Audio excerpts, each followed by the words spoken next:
Hi friends, I'm Victoria. Welcome back to my channel and welcome if you are new here. Today is Friday, so that means I'm starting another reading vlog. And this week I don't have a theme. My theme this week is reading my Libby checkouts before they expire. So that's what I have going on this weekend. So maybe some of these might have been on your radar and you might be curious why people are thinking of them. Well, I'm going to read them this weekend and let you know my thoughts.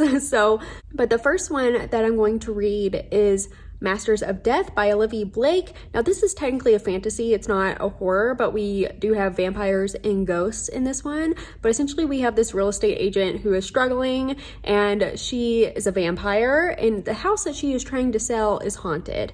And she has to figure out the mystery of this ghost and how they died so that they can move on and then she could like sell this house. So I'm interested to see how this is. It sounds funny and kind of irreverent in a way. I'm kind of hoping that it's cozy and the mystery might be a little bit good and a little bit shocking and maybe have a good twist. But I just love the intersection of like vampires and ghosts in this. So I was like, I need to read this and it expires in 3 days. So I gotta get to it. Next is one that I have started. It's an anthology series of short stories called Never Whistle at Night. And this is all by Indigenous authors. So far, I'm really loving it. I want to say I'm 40% through, but I've been just listening and reading these stories like one off. Like I'll be driving, I'll listen to it, or, you know, some mornings or some nights I'll read. And it's just been kind of sporadic, but the audiobook I have is going to expire soon, so I'm going to plan to knock that out this weekend. I know I was saying that I don't want to read like short story collections in this way, just because I feel like I don't enjoy them as much when I'm reading the stories back to back. Like the one I read is like usually lingering in my mind while I move on to the next one, if that makes sense, but I need to finish it. So I've really been loving this one so far. Like I don't read a ton of short story collections, but this is by far my favorite one I've ever read. So I'm really loving it. And then I have another short story collection, which is the brand new one from Jordan Peele. I accidentally only checked this out for a short period of time. Like I think it was like a 5-day checkout. And I was like, oh no, that's not good. So I need to knock that out real quick because I just checked it out and I made an oopsie with the time link. I'm really highly anticipating this one. I don't see how it can be bad. I think that the like prelude to it and the opener is written by Jordan Peele, and then I guess he has worked with all of these amazing Black authors to create a horror short story collection. So I'm super excited about it. I hope some of them are scary. I know we have like Tenerife in here too, so that's great. And I can't imagine it not being good, or at least like the majority of these stories being good, you know what I mean? Like if Jordan Peele kind of helped to collect them and comprise them. And then the last one that I have on my list is another new release, and that is The Stranger Upstairs by Lisa M. Matlin. And this is a new release about a haunted house. And we have this woman who is an influencer. She has a blog and she buys this murder house where a lot of people passed, and she is creating, you know, blog posts and content around her fixing up this home. And then strange things start to happen. She's getting weird notes. She is hearing things. Accidents are happening with like the construction crew. So she soon realizes that something is very wrong with this house. So I'm excited to see how this goes. I do love a haunted house story. I did just read The September House. I know people are loving it. I didn't love it quite as much, unfortunately, but I love a haunting and I hope that this one exceeds my expectations. So yeah, that's what I have on my list for this weekend and into next week. And I can't wait to have you along for the ride so I can talk to someone about these books. So if you're interested, please stay tuned. Also, if you like bookish content, that's what I do. I do reading vlogs every week. And then I also upload, you know, typical just bookish content talking about books and new releases and what's coming soon and what I'm excited about, as well as just seasonal content. So if that's something that interests you, please subscribe or also like this video. That would help me a lot. I am new to YouTube, so yeah. Anyway, I will update y'all later when I have read a little bit.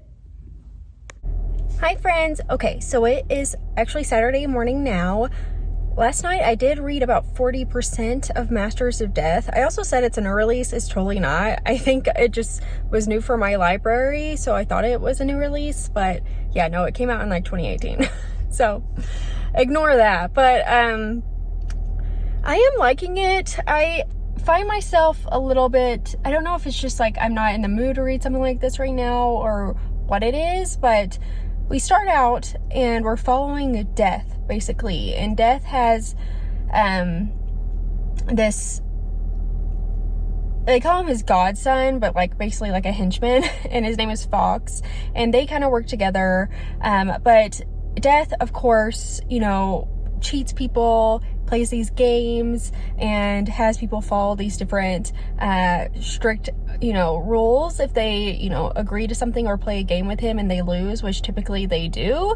And then we're also following Val, who is a vampire, and she's the one that is selling this house. And she gets to this house and she finds this ghost named Thomas, and Thomas is just like, I'm not leaving. He's not really sure what happened to him, and she can't find a loophole around it. She's like, well, how about we just sell it to someone who's not going to live in it and they could tear it down. But then in the like land agreement or whatever that the previous owners had, they said that someone has to live in the house. So she's like, well, crap, I can't get around it.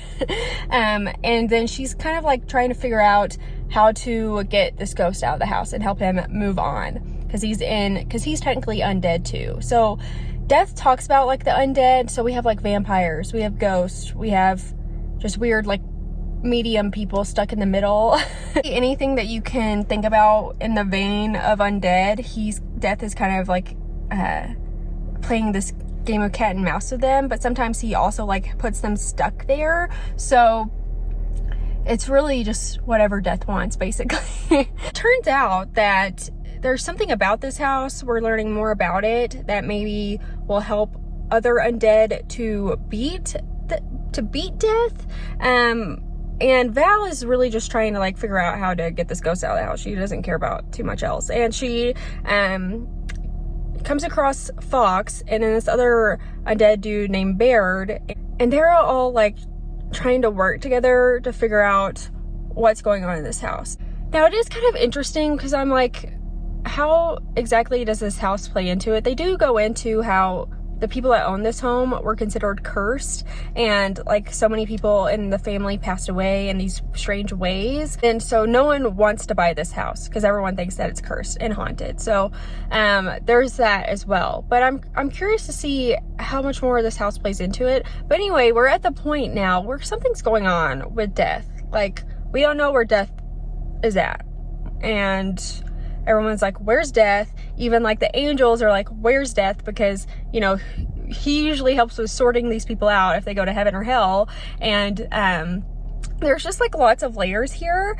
But then we also are hearing about this game, and there is apparently a game that it's essentially gambling, but people will play this game with Death, and the more you have to lose, the harder it is for you to win.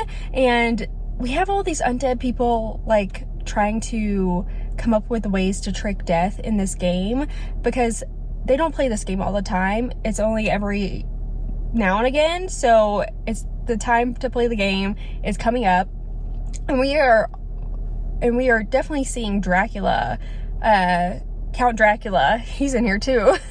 He is like trying to plan a way to trick Death so that he can be the master of Death.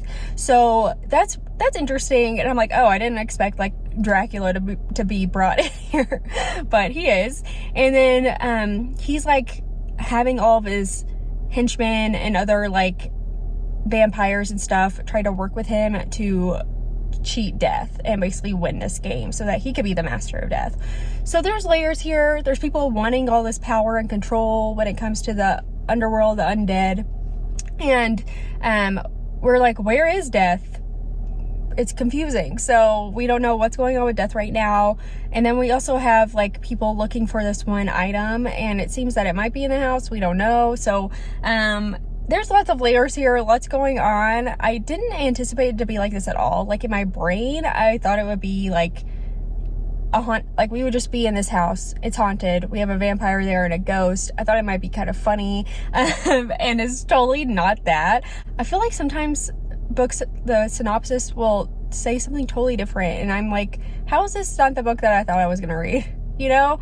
And I feel like a lot of times they're just wilding out. I don't know what they're doing with the synopsis on some of these books, but is it synopses? I don't know, but I do like it. It's just totally different than what I envisioned it being in my brain. And it's definitely full-on fantasy. We have, I wouldn't say spooky at all, other than having like these characters that adds like a spooky element, I guess. But if you don't like scary stuff and you would like to read about vampires, ghosts, you know, demons, whatever, this is it, because it has all of that in here and it's not scary at all. Definitely not YA at all. It starts off very early on with some spicy scenes. So I don't know if spicy is the right word, but that's what I'm gonna say. So definitely not for kids. This is an adult one.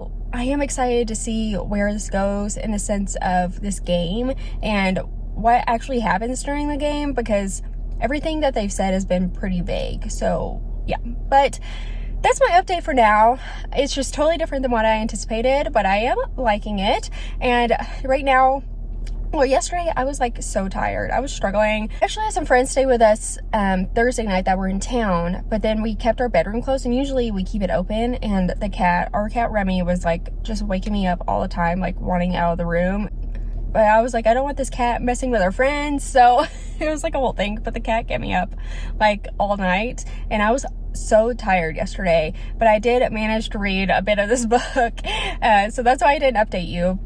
But today I'm in the car. I'm about to head to a coffee shop to get some breakfast and coffee and do book club with my girlfriends. I didn't think I was going to be going to this book club because tonight we have a show to go to. We're going to see the 1975, and I thought that the book club was tonight, but it's actually in the morning. So I was like, oh, I can go.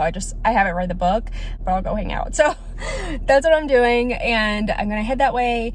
And then I brought gym clothes. If I am a good person, I will go to yoga class after coffee. And then, I just have this show tonight, so I don't really have anything else in between there, so I'm hoping to knock this one out today if possible. So yeah, I will update y'all later.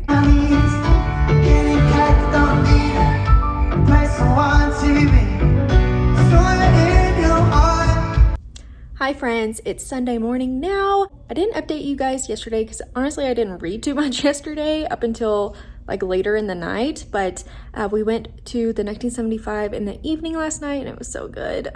It's tedious and exhausting being a fan of the 1975, but I have seen them numerous times over the past decade or so, and I hate that I love them so much. Yeah, we did that. Then last night I read a little bit and I watched an episode of Rose Red because it's on Hulu now. It's so cheesy, but like the atmosphere is so good, and I love the cheesiness of it. It's very much like an early 2000s kind of thing, and I don't know, I love like that cheesy time in horror movies and like horror shows. So yeah, I gave an episode of that a watch, and I was up probably to like 2 watching it. And then this morning I woke up and I knocked out the rest of Masters of Death. I'm gonna give it 3 stars.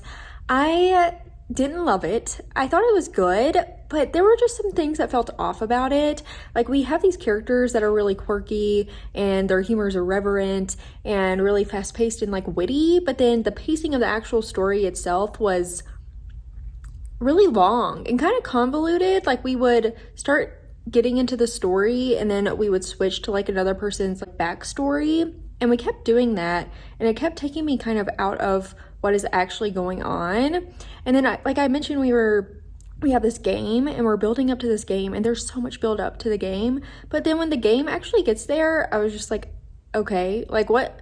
It was very like the games were just so like quick and fast, and then like it didn't seem to fully make sense in my brain. I'd be like, this game, like, it has to be intense, and it really just wasn't.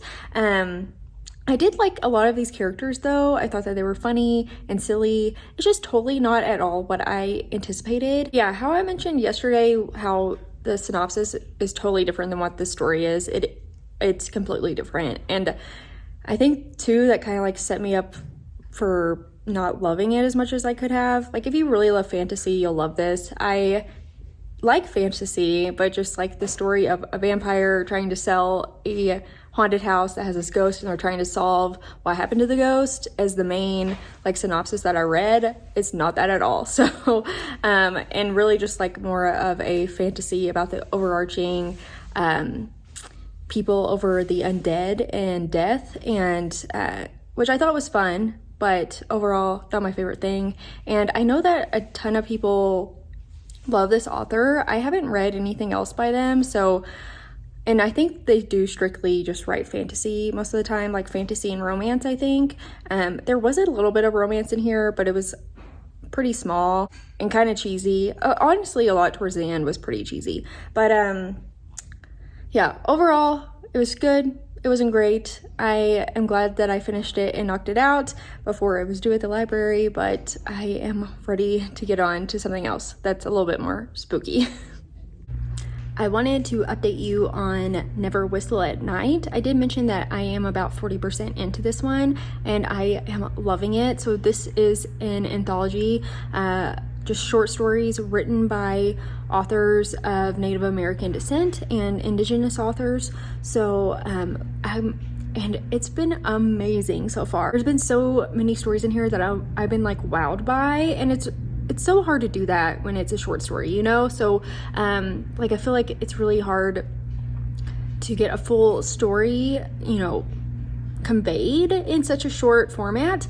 And I've had some really good ones so far in here. I want to say the first one, Kashtuka, is kind of about, it's like a good for her revenge kind of story that I loved. And the second one's called White Heels, and it's kind of like a, how far would you go to like hide who you are and to, you know, get into like the white upper echelon of society, which was interesting, and I loved how it ended. And then another one that I really liked is Quantum. I think that one's by Nick Medina, but which I read Sisters of a Lost Nation by him recently, and it was really good.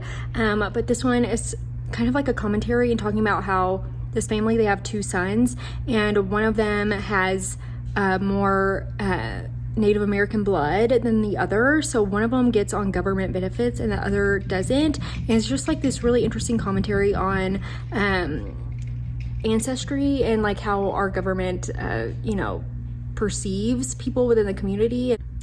Another one that I loved was The Ones Who Killed Us, and this is kind of like talking about whenever colonizers and white settlers came to take the land from the natives, and they and it's interesting because we're hearing the POV from the Native Americans and the indigenous people, and they're talking about like how it's really like flipping the script on, you know, all the horrible stereotypes that were given to them as a whole, you know, race of people and culture. And it's really like flips it on its head, and it's like, no, all those stereotypes actually apply to like the white colonizers and settlers. It's very good.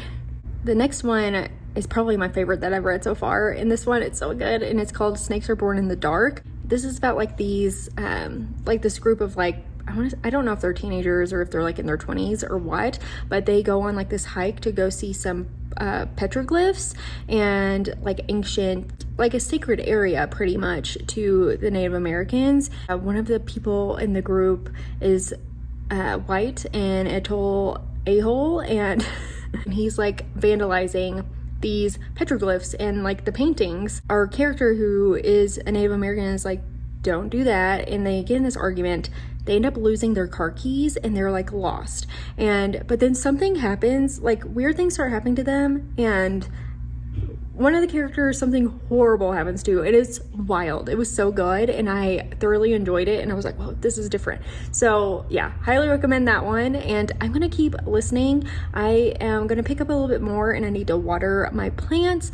So I'm gonna listen while I do that, and then I am gonna sit down, get comfy, and listen and read along to the ebook that I got from NetGalley, and hopefully get close to finishing this one up. I don't know, we'll see.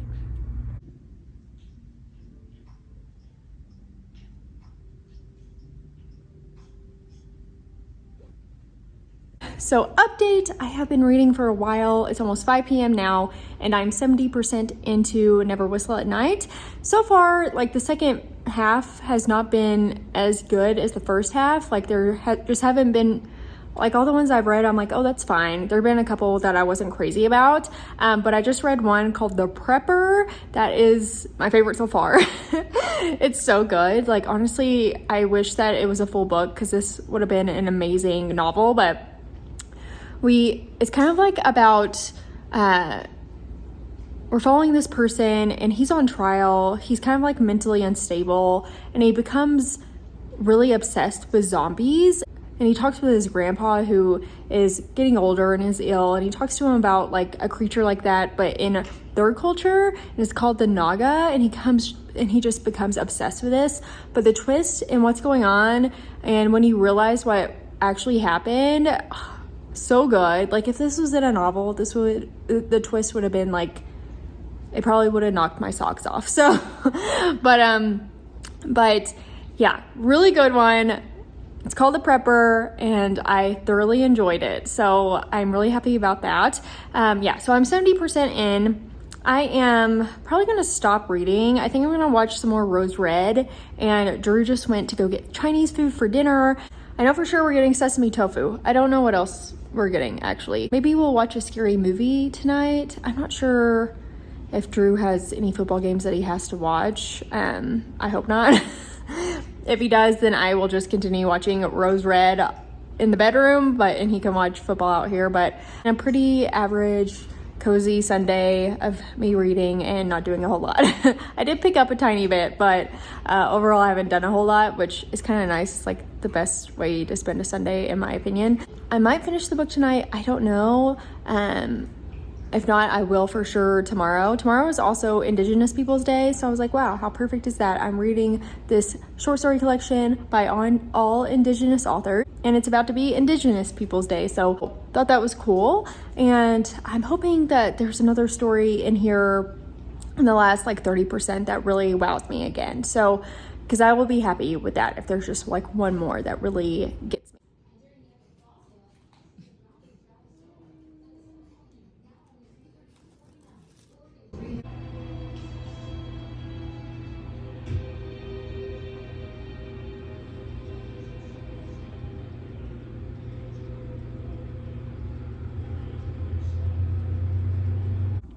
Hi friends, it is a Monday and it's my last week of freedom before I start my new job. I start my job next Monday, so yeah, this week I'm going to try to knock out a ton of content, get a lot of stuff edited, so I have a little bit of a buffer just so that I don't get behind with posting. I'm hoping like the first couple weeks aren't like too wild at the new job, so we'll see, but I do already have a few things ready to go. But last night after I updated you, it was funny because I was like, I hope Drew doesn't say he has a football game to watch because I would like to watch a scary movie. But literally he got home with dinner and like less than 2 minutes after he got home, he's like, I gotta watch the Cowboy game. And I was like, gosh dang it. Every time, but that's okay. That's just like Sundays at this point during this season. Every Sunday, I know that he will be planning to watch the game. So, or games. I wish I liked football, but I don't. So, you know, that's fine. We each have our own things. And he watched the game. I finished Rose Red. I highly recommend it. It's so cheesy, but man, I love the atmosphere in this, and it's just like so perfect for fall. The house is so cool, and just the atmosphere is unbeatable. I loved it so much. Then after I finished it, the football game was over, and we watched The Boogeyman on Hulu, and I really liked it. I was kind of shocked because I figured it would be okay. I figured it would be like just fine, but I honestly really enjoyed it. And I thought the Boogeyman was actually pretty spooky. Like the way that they made him was actually scary, and I feel like that just never happens with me. Like usually with any kind of creatures in movies, I'm like, gosh, he looks so silly, and I'm just not into it. But I thought that the Boogeyman was actually spooky in this, and there were a lot of good scares in here. So I recommend it. Is it the best thing ever? No, but like for a new release scary movie, I was happy with it, honestly. So I definitely recommend. And then after that, I just had a movie night. But then after that, I started watching. I didn't finish it because I got sleepy, but I started Zombie Town, which is like a new R.L. Stein movie based off of one of his books. And it was cute so far. I will probably finish it at some point, but it is based on Halloween. It's about zombies and like a haunted film kind of thing, which is, so yeah, I thought it was pretty good so far. I'll probably finish it tonight or something, but just because I'm starting a new job doesn't mean I'm gonna stop posting. Definitely been so interesting because towards the end of this journey of looking for a new job, I was struggling. Like I was really having such a hard time just because the market is so rough right now. So many people have been laid off.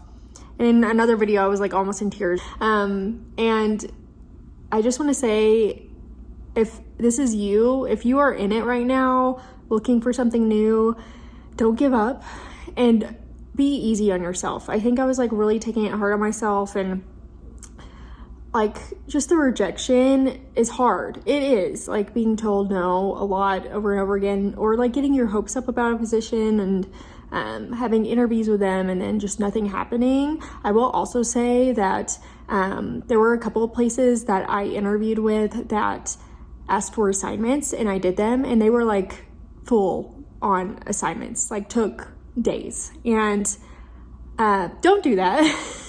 Don't do that. I guess I just expect people to be kind. I don't know. And like people to not take advantage of you, but I was definitely taken advantage of a couple of times within this job search.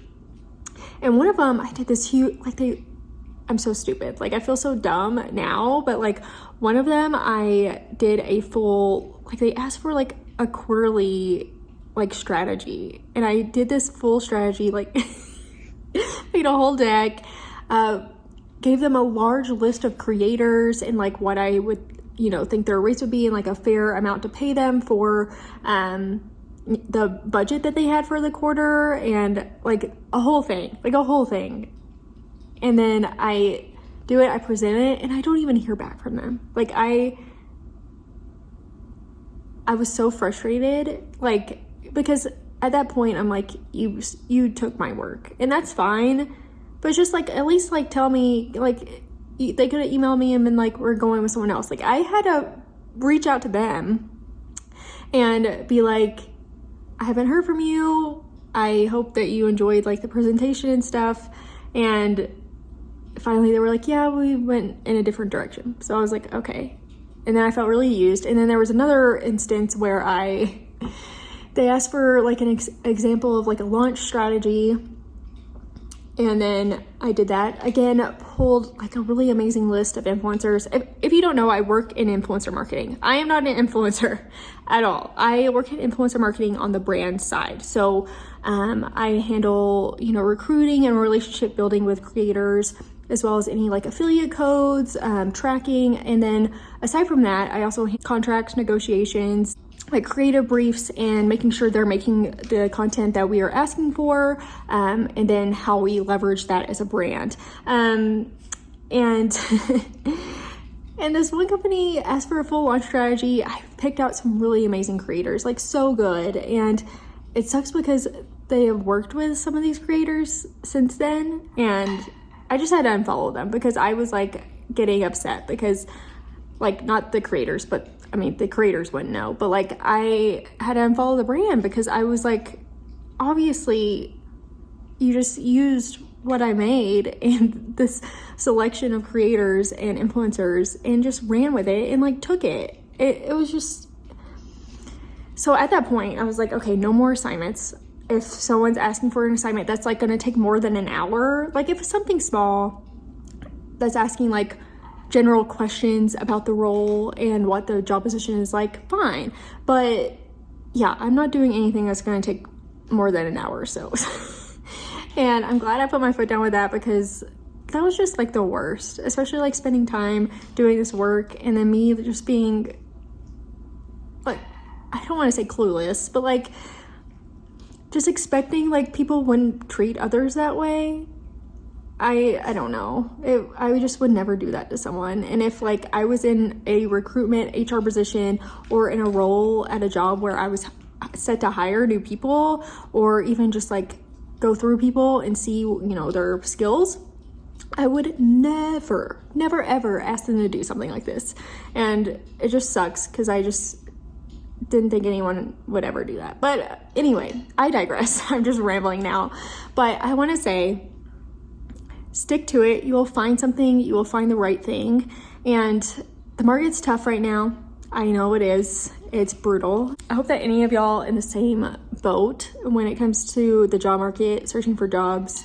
I just hope the best for you, and that you do what's best for you and take care of yourself. Like I think that's the main thing. And don't be too hard on yourself, because at the end of the day, like in an interview, no one can know you. They're not going to know who you are in an interview or two. Like they can't. That's impossible. So their perception of you and like them then, you know, rejecting you for the job position, that it doesn't say anything about you. Like it truly doesn't. And you will find the right fit. But I believe in you. You can do this and the right thing will come along. It is kind of funny now because it's like, yes, I'm so excited to start something new. But I'm also like, wow, I wish I would have enjoyed myself more the past few months, just because I feel like I was so stressed about the job search and had so many interviews and phone screenings and did these stupid assignments for nothing really. But yeah, I wish I would have just like taken a step back and like enjoyed myself a little bit more, because like how often in your adult life do you actually get like time off from work?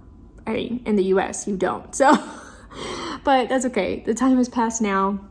I have this week, and then I start something new on the 16th. So I'm excited to start something new. Still in the influencer affiliate marketing space.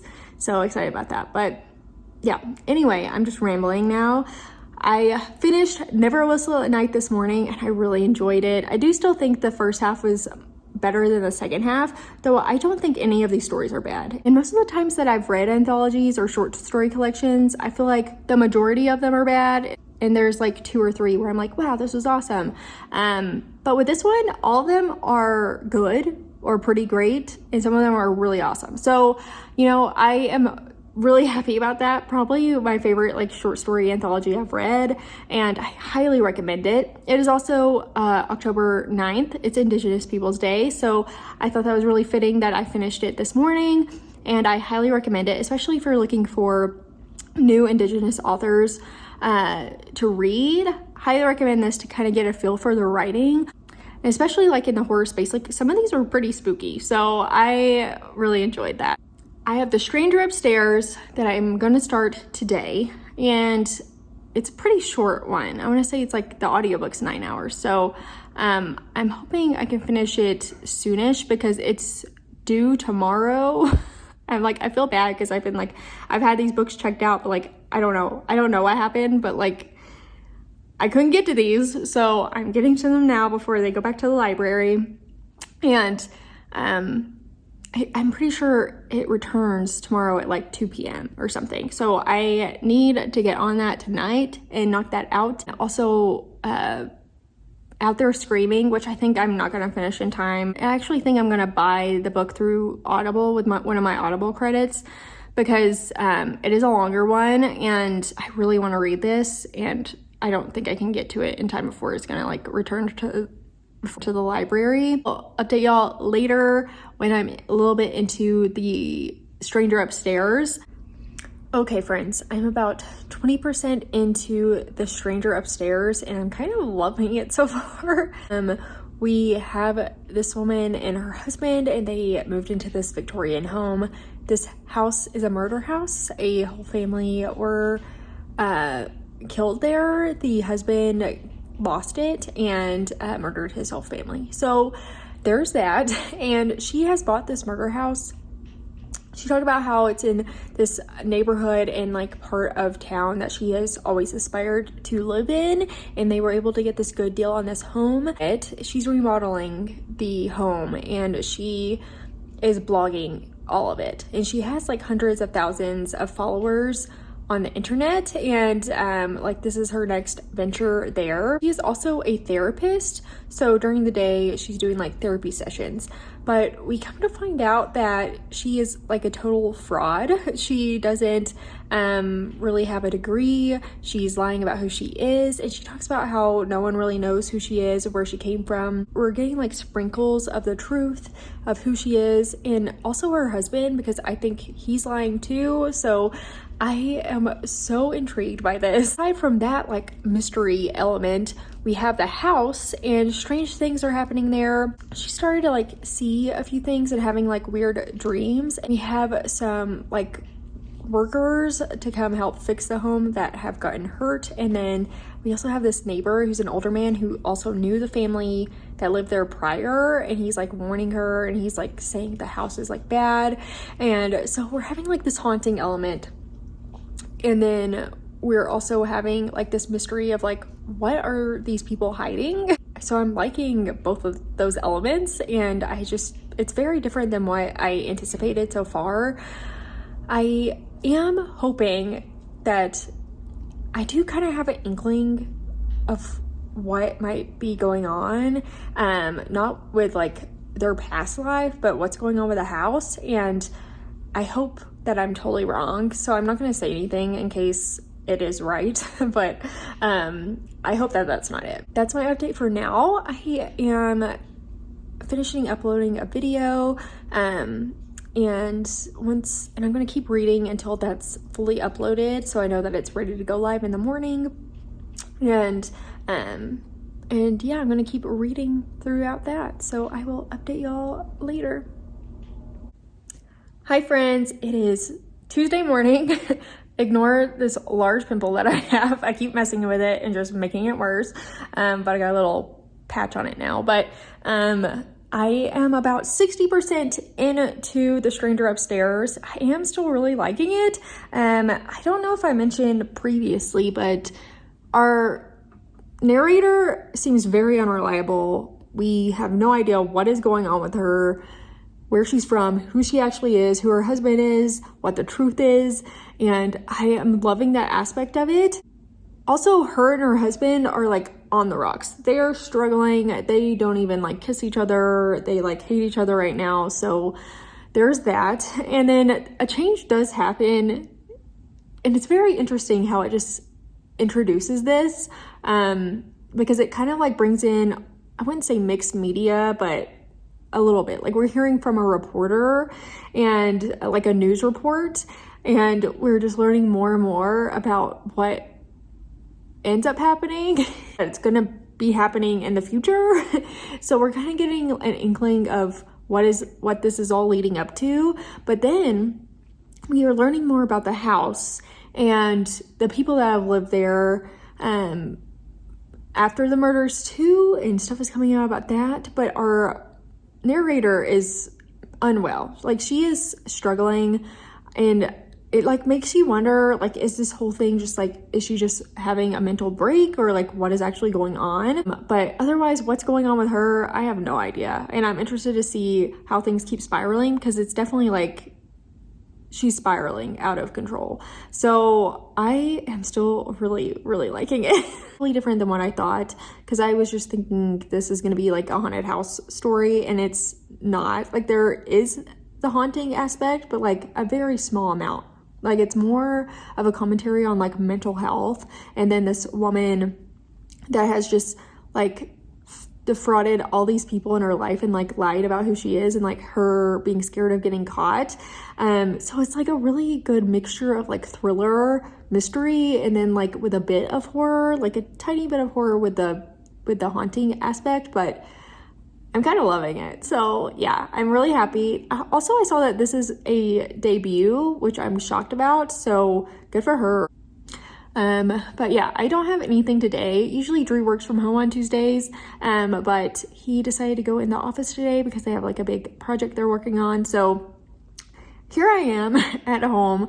I do have to stay here because my new laptop for my new job is being delivered. It's signature required, so I have to sign off on that, but it says it should be delivered by 2 p.m. 2 p.m. is when this book is due back at the library. So it's gonna like return itself back into the library ether of the internet. But so that's perfect. I'm gonna keep reading. I'm just gonna have a slow morning, and hopefully I won't mess with this pimple anymore, and which I know I'm going to. So, but anyway, y'all are probably like, please don't talk about a pimple anymore. But yeah, that's where I'm at right now, and I will update you later. Okay, I just finished The Stranger Upstairs, and I did really like it. Luckily, the twist isn't what I was thinking. Like, for a minute, it made it seem that way, but then it was like, no, it's not that. So, thank goodness. This book is just really interesting, like, especially when it comes to, like, haunted house books. Super different and unique, and I feel like that's hard to do, so I was happy about that. It's kind of funny because our main character, she's so unreliable. She's all over the place. You are worried about her safety and mental health, and then you are also feeling bad for her because she's dealing with all these people within her community, and these things keep happening, and she gets these notes, and her neighbors kind of suck, and the whole time you're kind of like, is this really happening, or is she just like having a mental break? And the whole time you're just like questioning everything, and you're questioning everyone too.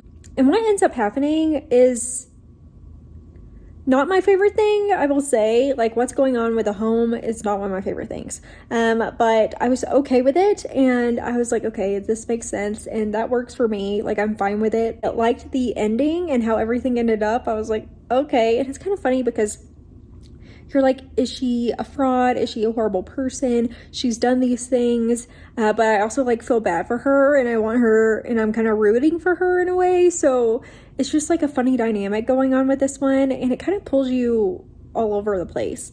But it's interesting because we have the haunted house, and then we have this person who is like psychologically unwell, and just the juxtaposition between those, I mean, was really good. It's not perfect by any means. I definitely feel like there were some holes.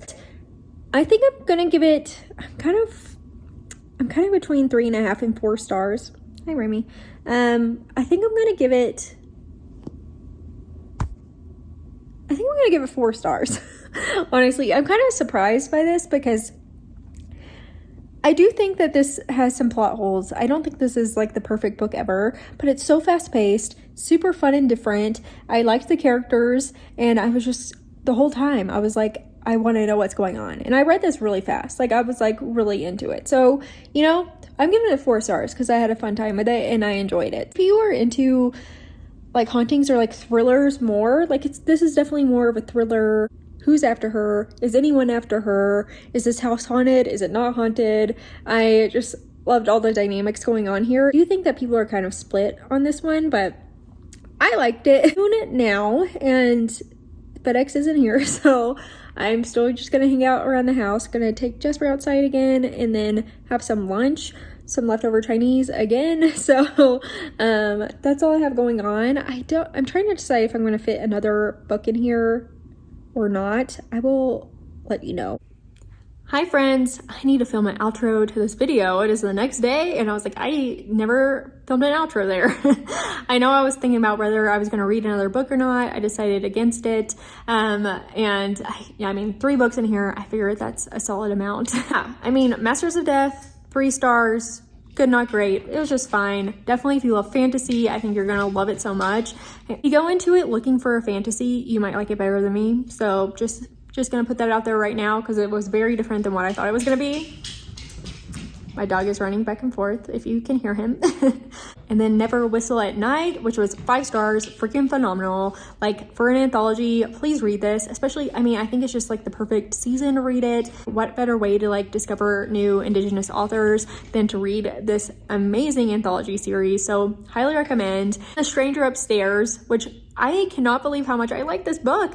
4 stars, very solid for me. I really enjoyed it. I thought it was a fun time. Love the idea of having this haunted house and then someone who's like mentally unwell also, and like us trying to like figure out what is actually going on, who to believe. You can't trust anyone. So it was such a good one for me, and I definitely recommend it. I know this one's kind of like splitsies for people, but I really liked it. So that's the end of this reading vlog. Next week, we're gonna do like a beauty horror vlog. I'm so excited about it. And I just can't wait to read Rouge and Natural Beauty. I know that those are both pretty popular. So thank you so much for being here. I know this is a long video. I ramble. It is something that I do.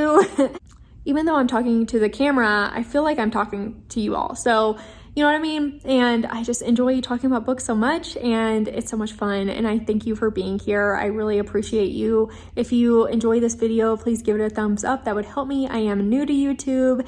And also subscribe if you like bookish content in general. If you like that, please subscribe. And I want to thank you again for being here, and I hope to see you in a video in the future. I hope you have the best spooky, scary day.